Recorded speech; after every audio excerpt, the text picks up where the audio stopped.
नमस्कार दोस्तों, मधुर कथाएं चैनल पर एक बार फिर से आपका हार्दिक अभिनंदन है। तो आज की मेरी कहानी का शीर्षक है कन्यादान।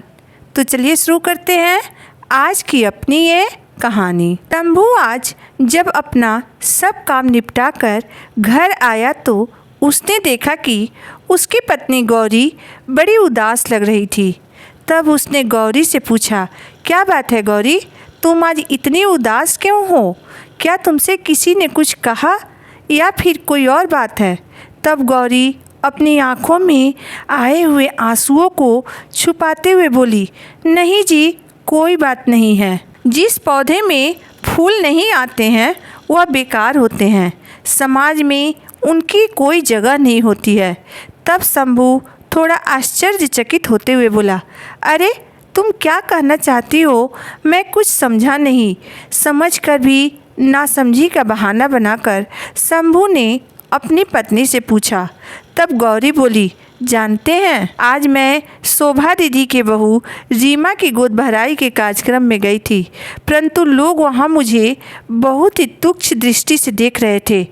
रीमा को सुंदर लाल बनारसी साड़ी में देखकर मेरा मन भी भर आया। पूरे परिवार के लोग कितने उत्साहित होकर गोद भराई की तैयारी में लगे हुए थे, लेकिन यह दिन हमारे जीवन में अब तक नहीं आया। गौरी अपने पति के कंधे पर सर रखकर आंखों से आंसू बहाते हुए बोली। तब उसका पति शंभू उसे समझाते हुए बोला, अरे गौरी, तुम यह बेकार की चिंता क्यों करती हो?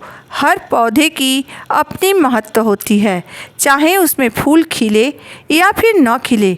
माँ बनना या न बनना किसी औरत के बस में नहीं होती है, इसलिए तुम यह फालतू के विचार अपने मन से निकाल दो। चलो अब जल्दी से खाना लगा दो, बहुत भूख लग रही है। गौरी ने अपने पति की थाली परोसी। तब शंभू बोला, तुम्हारी थाली कहाँ है? क्या तुम आज खाना नहीं खाओगी क्या?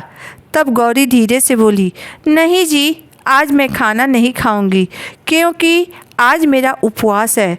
तब शंभू उसे थोड़ी मीठी डांट लगाते हुए बोला, हफ्ते की 4 दिन उपवास रखती हो तुम, ऐसे तो तुम्हारी सेहत खराब हो जाएगी। सब भगवान के ऊपर छोड़ दो। जब वह चाहेंगे तब इस घर में भी नन्हे मुन्ने की किलकारी जरूर गूंजेगी। शंभू एक गरीब किसान था।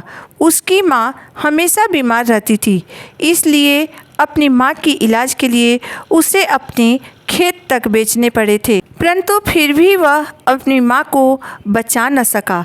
अब उसके पास खेत का एक छोटा टुकड़ा बचा था, जिसमें वह खेती करके अपना और अपने पत्नी का पेट पालता था। शंभू और गौरी की शादी को लगभग 5 साल हो चुके थे, पर अभी तक वह संतान सुख से वंचित थे। गौरी ने कई बार शंभू से गंगा स्नान करने की इच्छा जताई थी। उसकी इच्छा पूरा करने के लिए शंभू दिन रात मेहनत करके एक एक पैसा बचत कर रहा था। अभी शंभू खाना खा ही रहा था कि तभी उसका पड़ोसी और बचपन का दोस्त भोला आ गया। भोला शंभू के गले से लगकर फूट फूट कर रोते हुए बोला, शंभू भैया, मेरी बेटी रूपा को बचा लो। उसके पेट में बहुत तेज दर्द हो रहा है और उसे उल्टियाँ भी हो रही है। गांव के सरकारी डॉक्टर ने उसे तुरंत शहर जाकर बड़े डॉक्टर से इलाज करवाने के लिए कहा है। महीने भर बाद ही रूपा की बारात आने वाली है, इसलिए उसकी शादी के इंतजाम करने के लिए मैंने अपने खेत भी गिरवी रख दी है। मेरे पास शहर जाकर इलाज करवाने के लिए पैसे नहीं हैं। भोला के आगे कुछ बोलने से पहले ही शंभू ने गौरी से आंखों ही आंखों में कुछ इशारा किया। गौरी झट से घर में जाकर 25,000 रुपये, जो गंगा स्नान के लिए वह दोनों कब से जोड़ रहे थे, लेकर आ गई और शंभू को दे दी। शंभू गौरी से पैसा लेकर भोला को देते हुए बोला, यह लो भोला, 25,000 रुपये तुरंत शहर जाने की व्यवस्था करो। रुपये लेकर भोला शंभू के पैरों में गिर गया और बोला, शंभू भैया, मैं आपका यह एहसान जिंदगी भर नहीं भूलूंगा। भगवान आपकी झोली खुशियों से भर दे। ऐसा कहकर वह आंखों में आंसू लिए चला गया। भगवान की कृपा से रूपा जल्दी ही ठीक हो गई। देखते ही देखते उसकी शादी का दिन भी आ गया।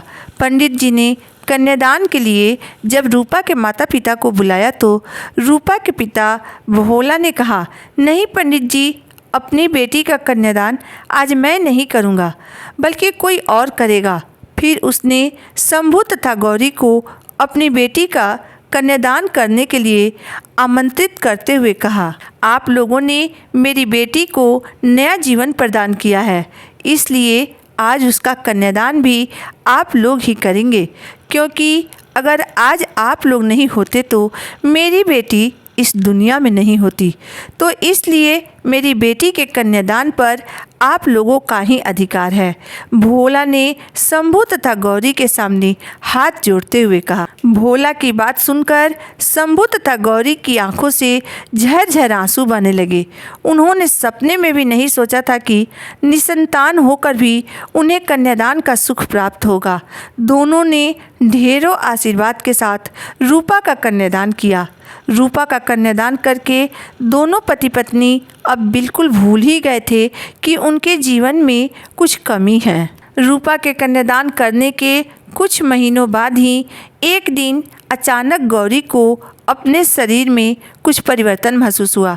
तब उसने समझ लिया कि उसके गर्भ में उसके बच्चे ने दस्तक दे दी है, वह अब माँ बनने वाली है। जब उसने अपने पति शंभू को बताया तो दोनों पति पत्नी तुरंत डॉक्टर के पास गए।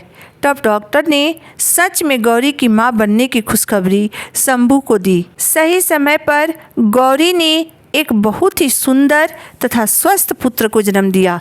बच्चे को देखकर शंभू यह समझ नहीं पा रहा था कि यह गौरी के उपवास तथा पूजा पाठ का प्रताप है या फिर किसी गरीब की बेटी का कन्यादान करने का परिणाम। यह तो अब केवल भगवान ही बता सकते थे। वह दोनों पति पत्नी तुरंत भगवान के सामने हाथ जोड़कर उन्हें दिल से धन्यवाद कहा। दोस्तों, कन्यादान महादान होता है, उसके जैसा दान कुछ भी नहीं होता है। इसलिए दोस्तों, जब भी आपके जीवन में मौका मिले तो किसी गरीब की बेटी का कन्यादान जरूर करिएगा, क्योंकि कन्यादान करने से आपके जीवन की सारी बाधाएं दूर हो जाती है तथा आपकी मनोकामना पूर्ण होती है। तो कैसी लगी मेरी आज की कहानी, आप मुझे ज़रूर बताइएगा। अगर आपको मेरी कहानी अंत तक पढ़ने और सुनने के बाद पसंद आई हो तो मेरे वीडियो को लाइक कर दीजिएगा, चैनल को सब्सक्राइब कर दीजिएगा। तो फिर मिलते हैं एक नई वीडियो, एक नई कहानी के साथ। तब तक के लिए धन्यवाद।